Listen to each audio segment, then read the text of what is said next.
Rabbi said, welcome back to Yerushalmi Pesachim. We are holding a Perek Sheni. We are page Tezvav Amud Aleph. Is that right? Mm-hmm. So we're talking about chametz which has gone over Pesach. Chametz shonachi shavar lava Pesach. So it was in the Rishus of the guy, and then Pesach has passed by. Mutzah bano, you're allowed to get benefit from it. But Shel Yisrael, however, if it belongs to a Jew, asa bahana, you can't get benefit from it. Shenema says, la yirai lecha, you must not have it. Now, another difference between the chametz of a guy to the chametz of a Jew. So a guy lends money to a Jew before Pesach, and the Jew sets aside the chametz as the pledge, as it were, for the warranty for paying back the loan. So he says, if I can't pay it back, here's my Weetabix. After Pesach, the chametz is permitted to get benefit, right? Like the chametz of a guy. In other words, it's as if it belonged to the guy all along.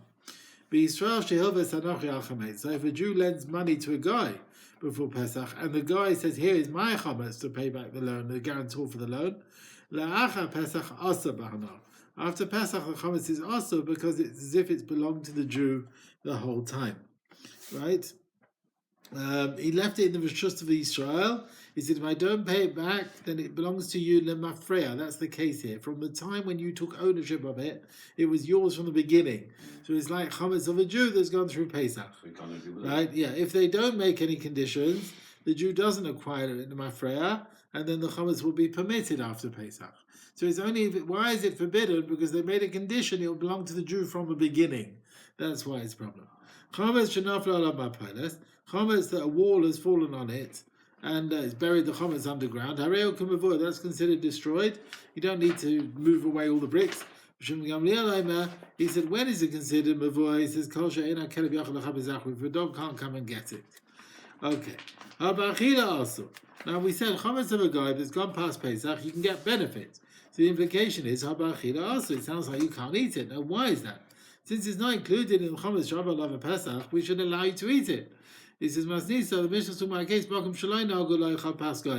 didn't have a minhag to eat bread of goyim. In the place where they eat the bread of goyim, then you're right, and the chametz is mutafid about chida, then you're allowed to eat it as well. Now, chametz of a guy, you can get benefit for sure. Now, when was this? What about during Pesach? Can you get benefit from a guy's chametz during Pesach? Rav Yirmiyah Mamuta, he says it's permitted. Rav Yosef Amasa, he says no, it's rabbinically forbidden.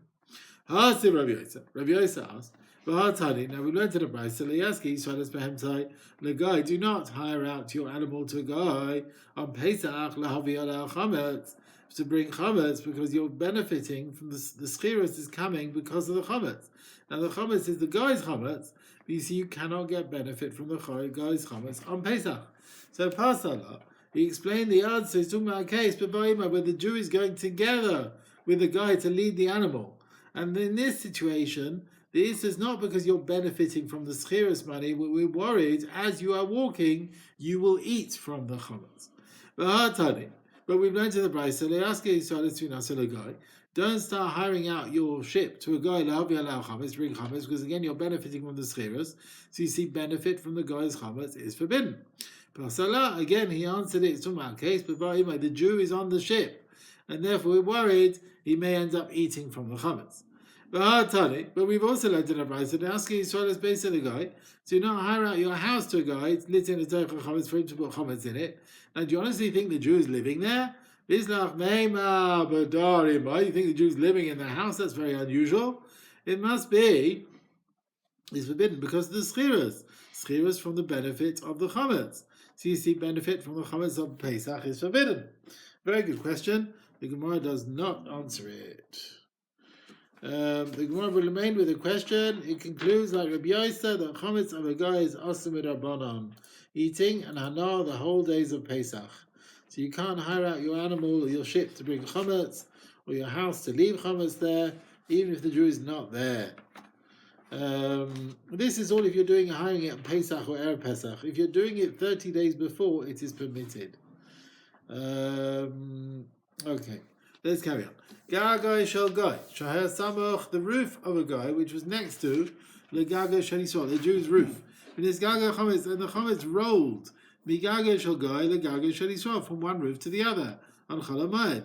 Harei dachavai bekana. Sorry. So on Chol Hamoed, harei dachavai bekana. You can just push it away with a stick. If Haisa Shabbos or Yom Tov, then Chametz is muktzah. Rava makofan al keli. You put a keli on it, and that's what you do to cover it up. Rava, you should say as soon as you've done bedika in the night, Kol Chametz that I have, she'eshli b'tar b'esu any adeba I don't know about it, yibatel, it should be nullified.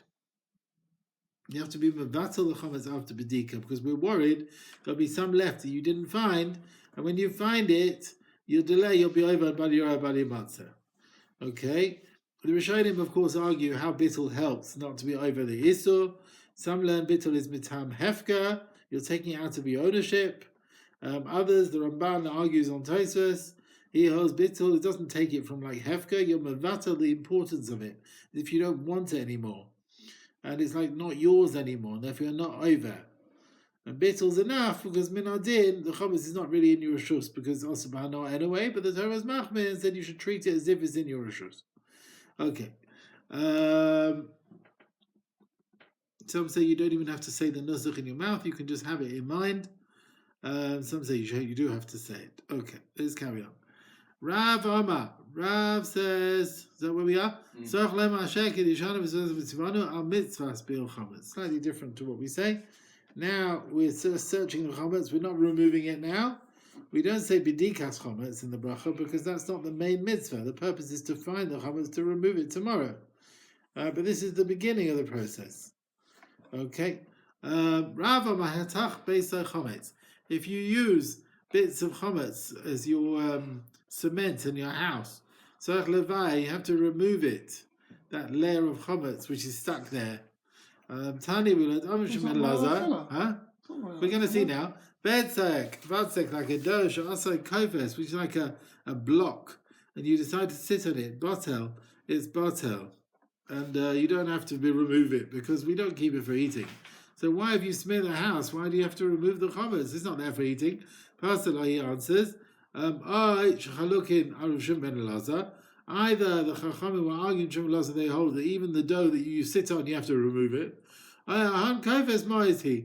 you have to say that this block is despicable. Whereas Rav was talking about chametz, which is not so ma'os. It seems it wasn't so despicable. Okay.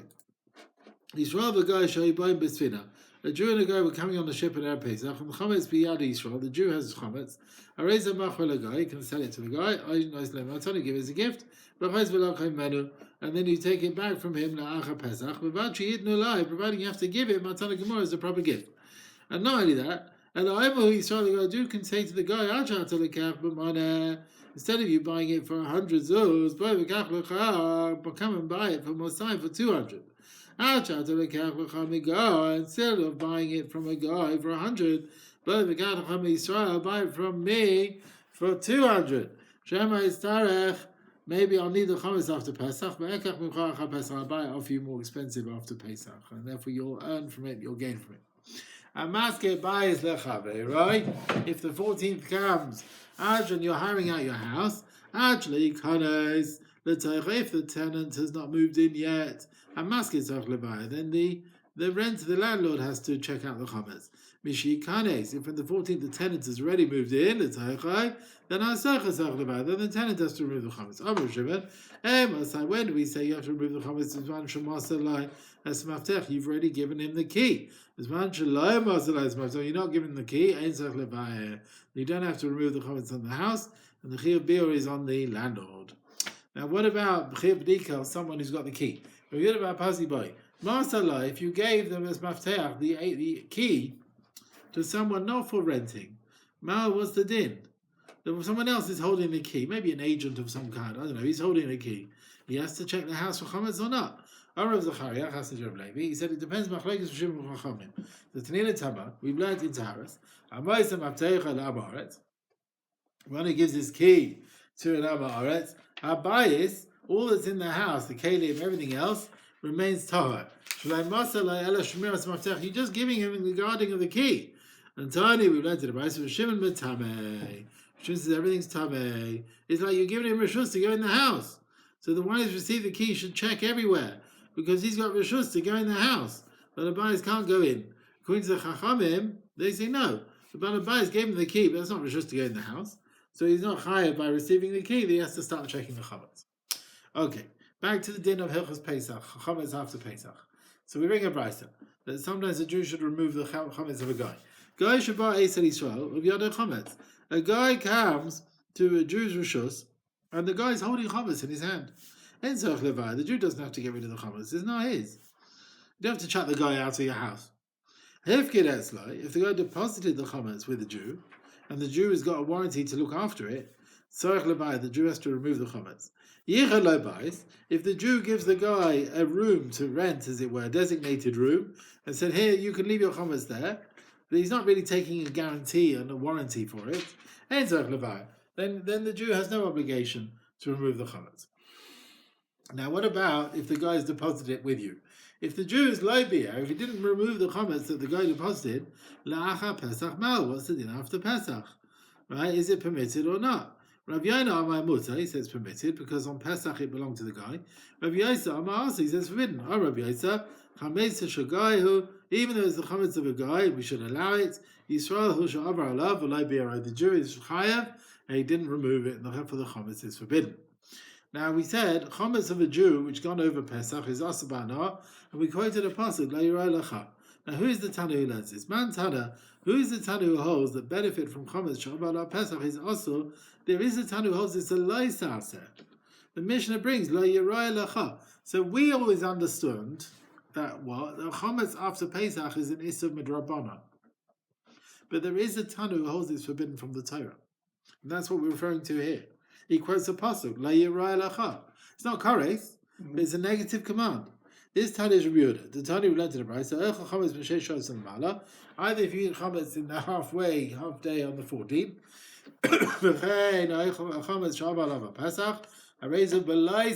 this opinion holds as a laugh.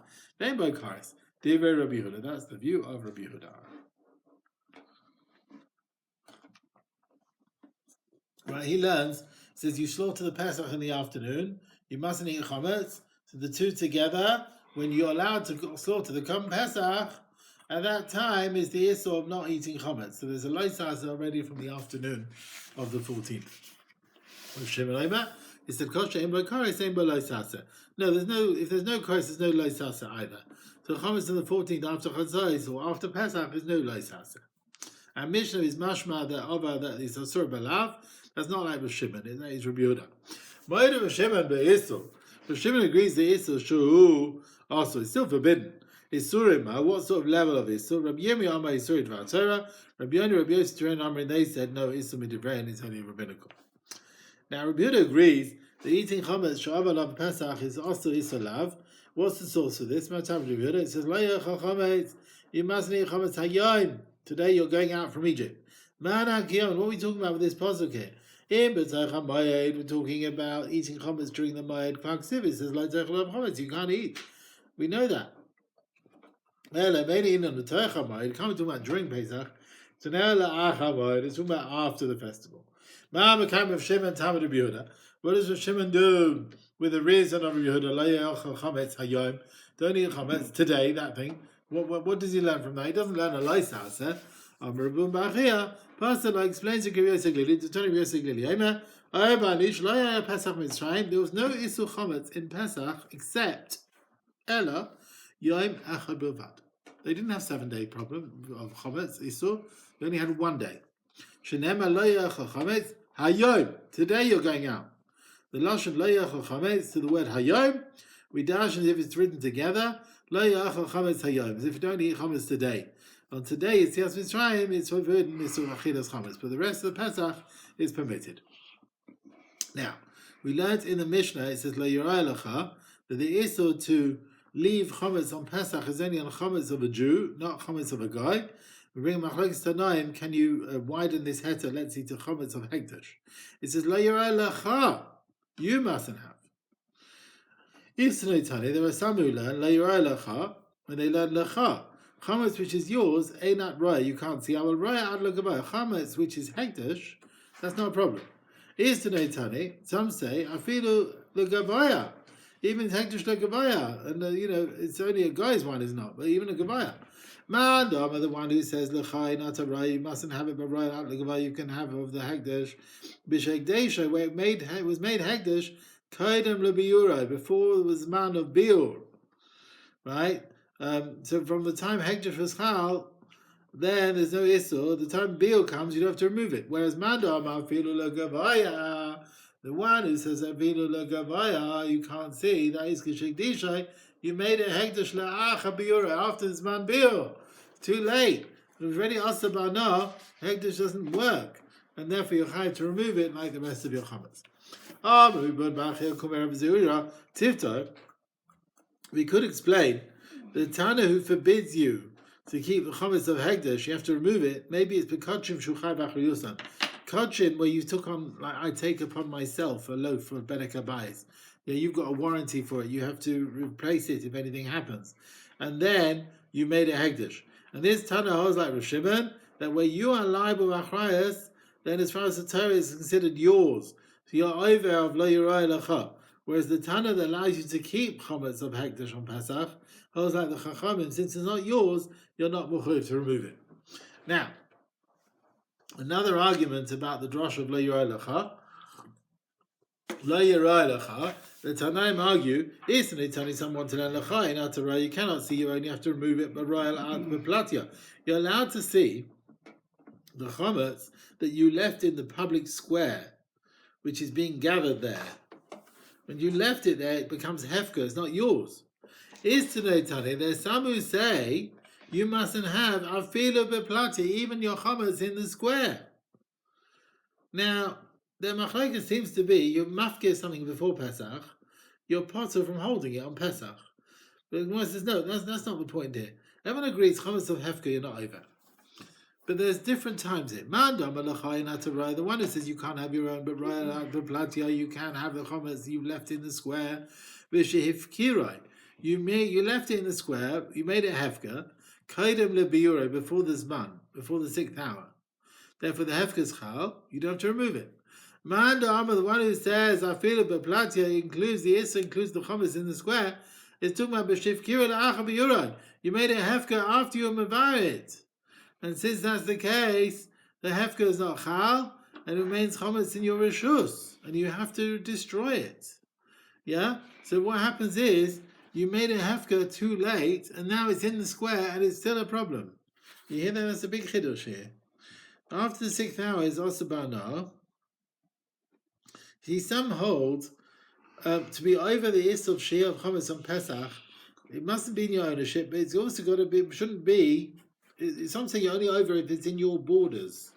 You left it in your house or something, right? Some say if you find chametz, you're not mevatel, you can't be mevar it. You can take it out and leave it beyond your borders, and that's good enough. You're not over the Issa Torah. The Yerushalmi here is mashma, not like the Shagisari. It sounds like you're leaving your chametz in the street after Shal Shishis, and you're still being over by the Uriah. That's what the Yerushalmi is mashma here. Now, if you're mafke your chametz on the 13th, Pesach, and after Pesach you find in your house, what's the din? Can you get benefit from the chametz because it wasn't shachti on Pesach, and it's not chametz shabbala Pesach, or maybe it's asa now. If Yechon also it says forbidden. Lakish Amar Mutza, it says permitted. Mas if Yechon Lakish, he challenged him. And I'm modeling Sheishas and Malam Shua. So do you not agree, Sheishas and above, that what is also, therefore is taken away from you, and even so after Pesach is also bana. So even if you're mafkir the chametz before Pesach, after Pesach it should still be also bahana. Amalei, so he answered back, Taman is Suri Garamlai. There, the issue caused the chametz is not your ownership. The Torah came and made it like your ownership to be chayv, you're mechuyev to remove it. Therefore, we forbid it after Pesach. Here, what are you going to say? The chametz was not in your ownership when the Issa came along. So why should it be forbidden after Pesach? Rabbi Yosef Pinchas. Now hereat, do you remember? Kadna Avina Namrin. Would you remember when we used to say Asir Rabbi Yochanan Rabbi Yosef? The din of Rabbi Yochanan is like the view of Rabbi Yosef the Tana. Now he held hefker doesn't leave you unless someone else acquired it. You hear that? He holds hefker does not leave you unless someone else acquired it. So we treat the chametz yom mafkeh like a chametz she'avar ala Pesach when it's in the Jews' reshus. Of the Shimon ben Lakish, the din of Reish Lakish that chametz of hefker is permitted after Pesach. He holds Meir, who holds as soon as you're mafkeh your mammon, it leaves your reshus. So it was not yours during Pesach. So let's suggest that's what they're arguing. Do we say there's a rule that it has to leave you and go to someone else, or do we not say that? And he says, okay, that's not right. That's not their argument. He says, even Rabbi Yochanan agrees like Rameir, that if you're mafkeh it, that's it, it's left you.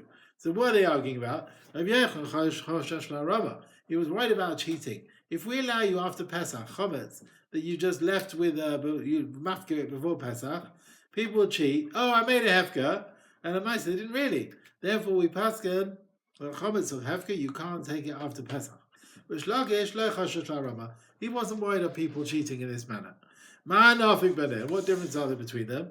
If you get a whole mound of bricks that fall on chametz before Pesach, and therefore it's hefker, and after Pesach you remove the bricks. The one who says he's worried about harava for cheating, less kal harava. There's no cheating here. I mean, the wall fell on its own accord. You didn't cause it to fall. Therefore, mutter. Therefore, the chametz is permitted after Pesach. The one who said the Rabbi Yochanan forbade it because it doesn't leave your reshus till someone else acquires it, then less kal zechia. Here there was no one acquiring the chametz through someone else. Therefore the chametz stayed yours during Pesach. Therefore also that's why it's forbidden after Pesach. Now kol moedim, everyone agrees ger shemeis, a ger dies, of bizbazu yisrael the chos of everyone took hold of his estate and they acquired it after Pesach. According to the one who said we forbid the chametz because you're worried about harama, then here is mutter, here is permitted, no chashash harama, because the chametz became hefker of its own accord. And even according to the one who says it's still yours until someone else acquires it, it's still mutter, because the guy died and the chametz didn't belong to him during Pesach. Right, the guy died, the chametz didn't belong to him, so that's fine. Taman Tanina. Now, chametz, that guy was meshabed to a Jew achrayis for a debt. And the Gemara brings the dion, which is mentioned. Taman Tanina. And elsewhere in Gittin we have learned. Eved Trasa Rabbi Potikil Achirim. Right. So in Eved, the master borrows money.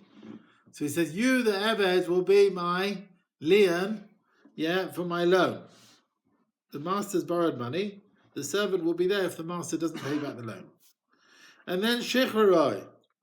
Then the master went and freed the Eved. Sure as that did, according to the proper din, it's not the Eved's fault. He doesn't have to pay back the loan now. And if Shnei Tikkun Olam, because of Takana Koven as rabbi, we force the master, to make him free, and the master writes an IOU document, according to the value for the freedom. He said, no, you don't write a shtar chayv, the one who frees the Eved. So 1 second. Tikkun Olam, we get the master to make ben choin. We'll see which master that is. Is that the new master? We'll see soon. Is that the new master now? The one who lent the money? Or not? We'll see. I remember in Gittin there's a whole discussion on that, yeah? He says, Eina Kosev, well, the Eved doesn't write it. The one who frees the Eved writes it. Now, who is the one who frees him? Who is freeing the Eved here? Is it the debtor or the creditor? Rabbi says, Bein Rabbi Rishon, whether the first master who borrowed the money, whether he freed him, or Bein Rabbi Achron, or the creditor. He's now, the one who wants to claim the debt. Whichever one freed him, the other master has to write a shtar shechro, and the Eved writes to this other one, the second master, shtar chayv for his money. So the Eved has to write a document saying, I owe you the money. No. The one who frees the servant is the first master. Now we understand, according to Rav, when you got the malveh or the lover, they have a koach to free the Eved. Now why should the creditor have a right to free the Eved? The Brisa argues on Rav. Yisrael, let's see.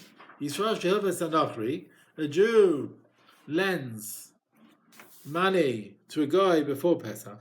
Al Chametzai. The guy's got the chametz as the guarantee, the pledge. right? If I don't pay you back, here's my chametz. La'achar Pesach mutar ba'anaya. After Pesach, chametz is permitted, like chametz of a guy that went through Pesach. Now, in Tammy, you're going to tell me that the mortgage, the pledge, is like a bilus of the malva even before he's claimed it. Then the chametz, which is apoitiki b'shus Yisrael, as if it was the Jews all along, even before he claimed it.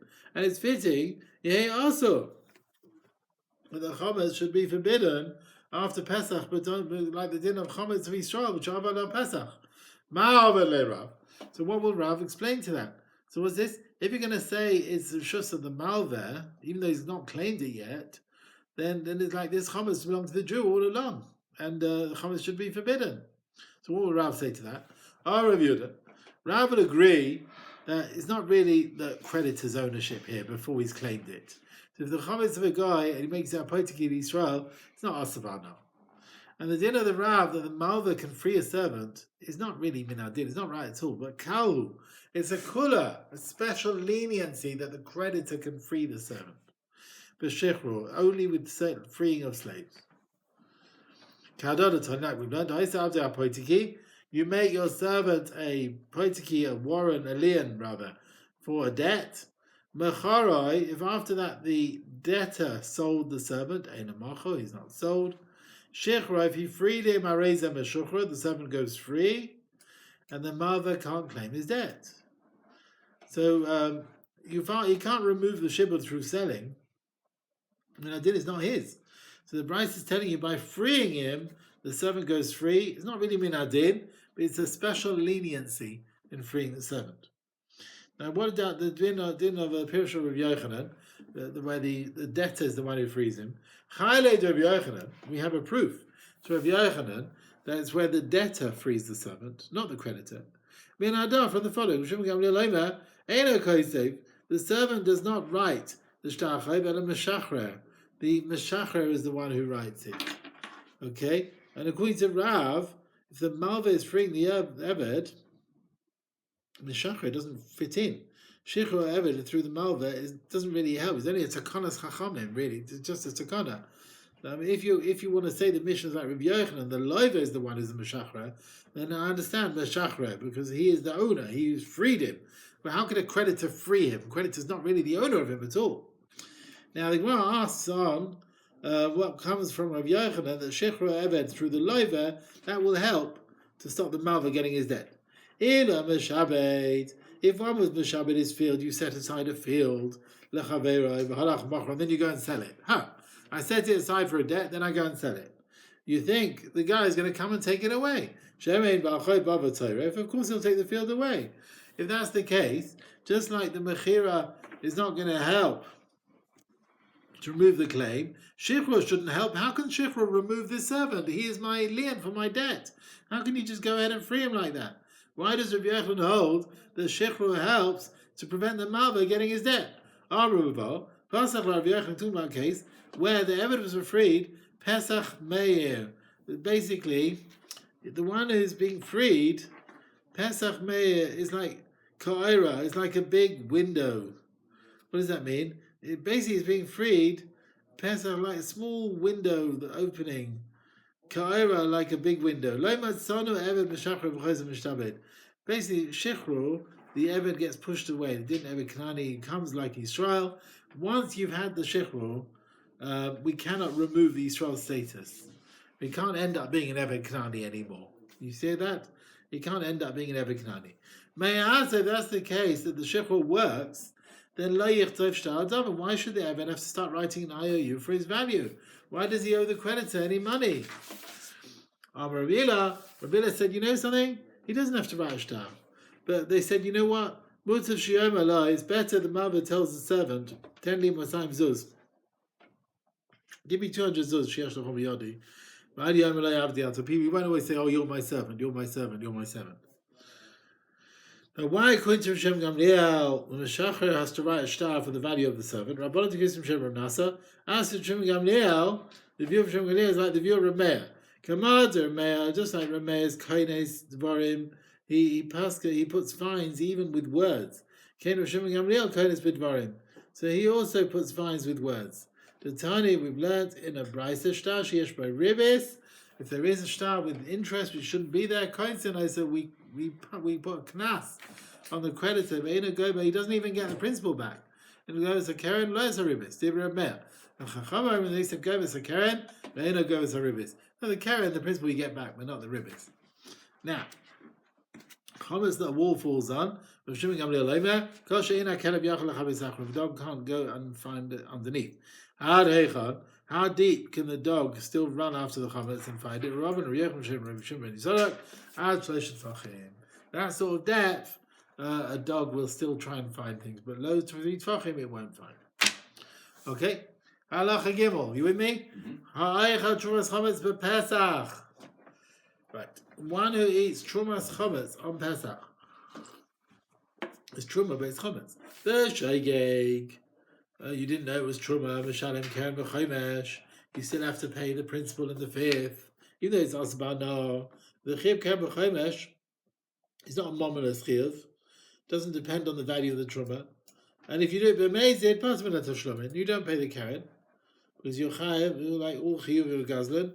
Basically, it's not got a worth. You're potter from paying, and you're also potter from the fuel. If the truma that you ate b'meizid was tama, you don't have to pay the value of the fuel to heat up the oven under your food.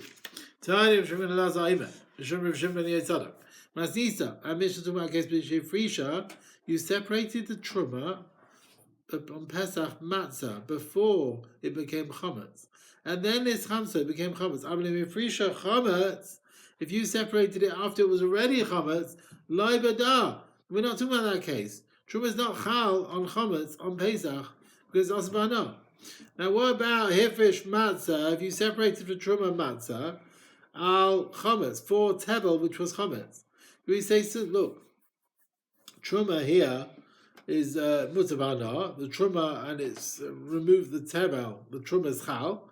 So remove the tebel from the chametz, or maybe it's not chal because you mafresh it for tebel, which is chametz. So does that work? Kol truma she'ena materis is a shirayin. If he doesn't allow the fruit that was left behind la'achida for eating, ena truma. It's not truma here. You're separating truma from matzah for chametz. It's not truma because there's no shirayin, there's no chametz which is noticeable permitted because it's still also because of the hana of isul chametz. Now we go based on this. Afilu hifrish chametz and matzah. So what about if you separated trumas chametz for matzah?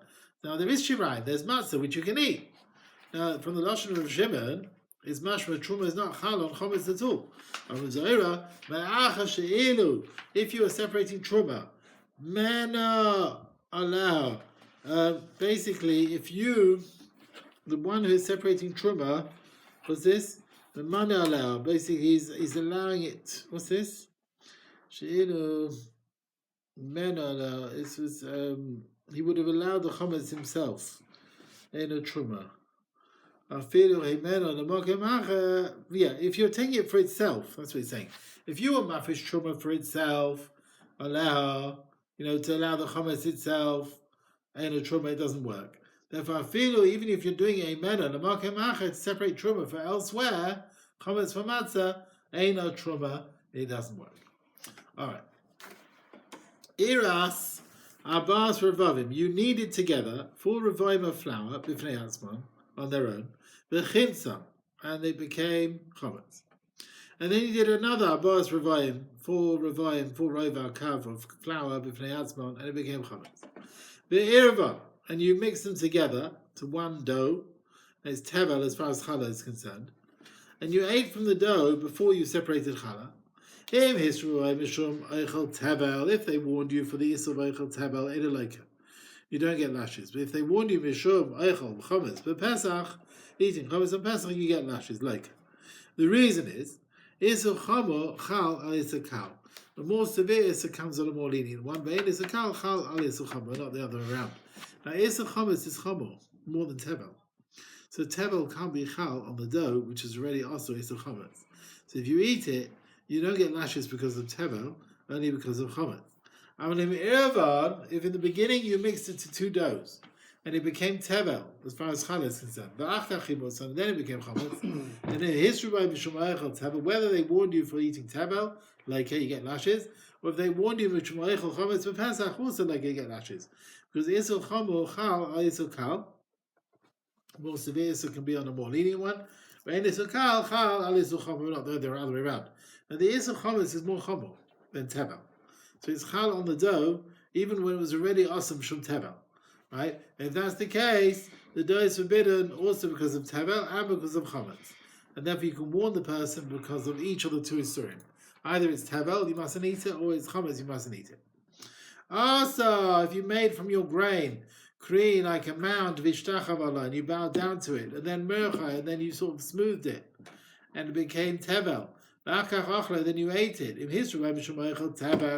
If they warned you for eating tevel, like you don't get lashes. One who eats things from avodah zarah, you get lashes like it. The reason is more severe isurim take over more lenient ones. And not the other way around. There's no chiyuv tevel or something else because of avodah zarah. Because if avodah zarah is more severe. In Merachai, if you took the mound and you smoothed it and became asav tevel, and then you bow down to it, whether in history tevel, like if they warned you for tevel, you get lashes. Avodah zarah, like avodah zarah, you also get lashes. A more severe one can come on the more lenient one, but it's a kal chal not the other way around. So the issa avodah zarah can be chal on issa tevel, and therefore you can warn the person who eats it for each of the two reasons. Now back to our Mishnah about eating trumas chametz on Pesach. Ribun b'achir bai ha'echel trumas chametz for Pesach. A zar who eats peshegeg trumas chametz on Pesach, which is chayav keren v'chomesh, right? And they become truma. Lemi hu meshalem. Who does he give the money to? Is he give it to the Kohen, like eating truma? Or maybe you don't need to give a Kohen for nothing. You're separating truma and you sell it to a Kohen, and the money is his. So what did he eat? Trumas chametz on Pesach. So do you pay the Kohen like normal, or maybe you don't need to pay it? No, you separate truma and you give to the Kohen whatever, the money's yours. Let's see. Tiflukta is machlekes Rabbi Yochanan and Shmuel Lakish. His palgan and machlekes is gegezel truma ma'avi imay kayin. Yisrael steals truma. I mean the nerve, Rabbi Isai. He steals truma from his grandfather, his mother's father, and then the grandfather dies and he inherits it. And including he inherits the truma fruit, and now he ate it b'shogeg. Rabbi Yochanan Nama Mishalim l'shevet. He has to pay money to one of the kohanim. Shulakish Nama Mishalim la'atzmai. He can keep the money, the fruit for himself. So the same thing here. A zar who ate trumas chametz b'shogeg, Rabbi Yochanan will hold you have to give it to pay with money to the kohanim, and Rish Lakish will hold you can leave it for yourself. Okay. Now the Gemara brings that Maroim argue. Can we be tied to the din of trumas chametz and machlekes Rabbi Yochanan and Rish Lakish? Rabbanan Kor Rabbi Yosef. Mistabra, it's logical to say that Rish Lakish will agree to Rabbi Yochanan that with a zar who ate trumas chametz, shum meshalem, you should pay to the kohana, l'shevet to the kohanim. Amalei, Rabbi Yosef said, "Oh, I also hold that," and the reason is because the Yisrael who eats shekain truma tamea, Yisrael who eats truma tamea has to pay tashlumin to a kohana, even though Ephra, even though it's just like the ash of the truma, is like the zchus to use it like fuel. It's tamei truma. What can you do with it? Only fuel. And that's all that belongs to the kuna. That's all that belongs to the kuna. And the same thing, trumas chametz, you should pay to the kohana, because after the burning, the kohen can use the ash. But also Rav Yosef Ribun v'shem Rav Acha, he said afilu alei peligin. Even on trumas chametz, where you ate b'shogeg, is machlekes Rabbi Yochanan and Rish Lakish. Don't compare it to eating truma tamea, because the hana from truma tamea is from the actual burning, whereas trumas chametz, there's no hana while it's still around. You're allowed to benefit only after the sreifa, when it's not around anymore. Okay, I think we will stop here, Rabbi Sai. How long is it? 1 minute. How much further is it? No. We'll stop here, Rabbi Sai. Okay. To be continued.